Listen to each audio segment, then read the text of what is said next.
My romance with radio started when I was a kid. I was born in 1939, and there wasn't any TV then. Thank you. I was an only child, and the radio was a great companion for me. And I would come home from school to hear all those kids' programs after school, Saturday morning, the radio. And radio has been called the theater of the mind, and that's what I love about it, because you make up the images through what you hear. Radio is, well, I'll tell you what I've been doing the last 2 days. We were up in a village near here where there was a writing week for a whole week with all the kids in the school there that goes from kindergarten to 12. So my partner and I went up there to record it. All we needed really was his computer, because there was already a sound system. It's so portable, radio. And there are even radios that you don't need electricity for. You wind them up, or you go like this with them. So no matter where you are, you know, it's possible to have radio. I moved to New York City when I was in my early 20s, and there I became familiar with the Pacifica network, WBAI in particular.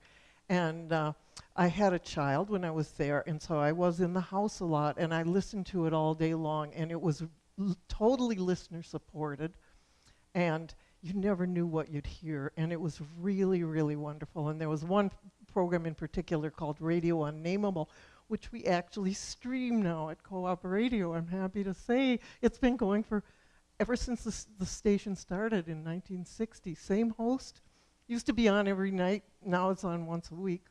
So if you're up on Saturday night at 1 in the morning, Sunday morning I guess, you can hear Radio Unnamable on Kootenay Co-op Radio. Great.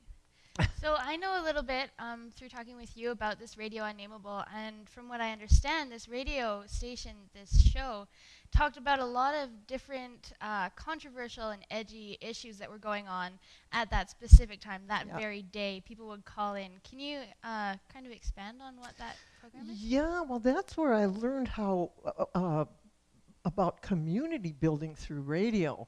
And this was I lived in New York from 1960 to 1968, so that was a very interesting time.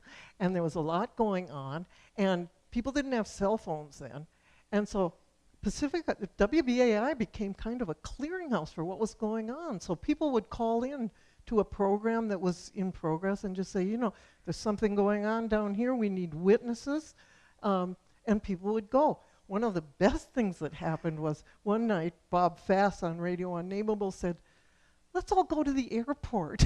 And thousands of people showed up in these wild costumes just to have a party at the airport. And I think that might have been the beginning of this flash mob stuff that's going on now there.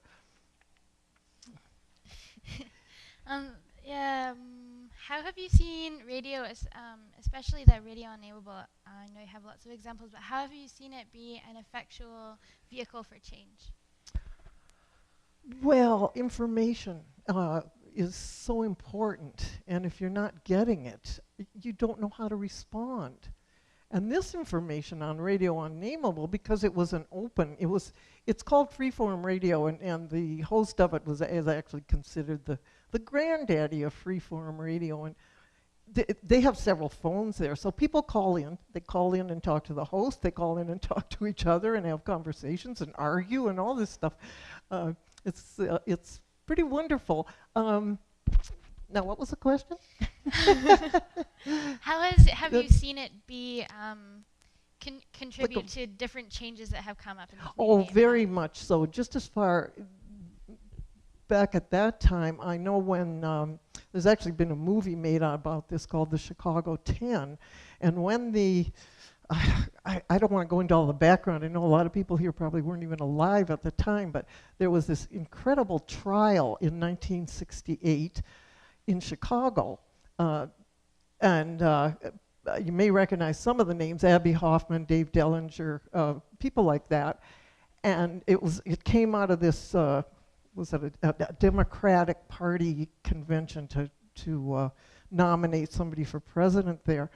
And it ended in a police riot, as they call it. And now a movie's being made, and part of the movie is people in Chicago are calling Radio Unnamable, keeping them, you know, current on what's going on as it's happening. I don't, you know, you can't always do that. But, now I wanted this, did I tell you what was going on now what we were doing the last couple days? A little bit. You mentioned that you were up recording a workers or writers workshop. It was a writer's workshop that happens in this school, and it was phenomenal. These wonderful writers are there. They do it all week long, and all these kids write the most wonderful things, and they get up and read it. And the younger they are, the more confident they are about getting up to read it, which I think is wonderful. The older ones get a little more self-conscious. But it was, so we'll put it on Co-op Radio, and we just thought, how great for these kids. They'll be able to hear themselves on the radio, you know, from this. It was really a very inspiring, just to be able to be there and to be recording it. I know when we first talked, you said to me, well, you know, why radio? And I said, yeah, it's so yestertech. But it's, I think it's so portable, and you can listen to the radio while you're doing other things, which is, you know, a lot of our day is just taken up with, you know, you're sort of on autopilot. You're washing the dishes or you're sweeping the floor or something. Well, there's the radio with the whole world's there. You also mentioned, I remember saying that radio was a great community sense builder. Oh, yes. Yeah. And I know you've also just been to a conference that's kind of facilitating the learning of other co-op radios in this area. Could you tell us a little bit about those ones? Sure. Our co-op station here started, we've been going into we're in our 11th year now, I think, maybe close to 12.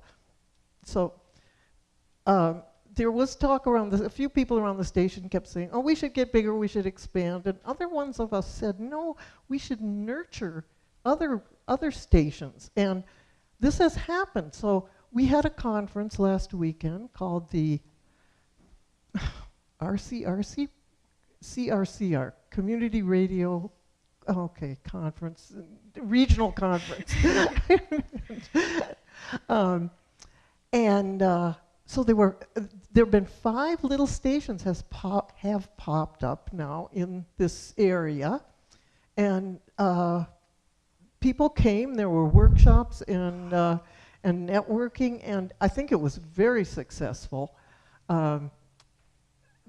These little stations, like, we figured, well, we've done all these things and we've made all these mistakes. Let's help them so they don't have to make all these mistakes. They can make their own mistakes, but if we can help them avoid the ones we made. And people were, I wasn't around during the day because I was in charge of what was happening in the evening, but when I saw people, they were just so, you could tell they were so pumped up and enthused about the whole thing, and it obviously was a good thing.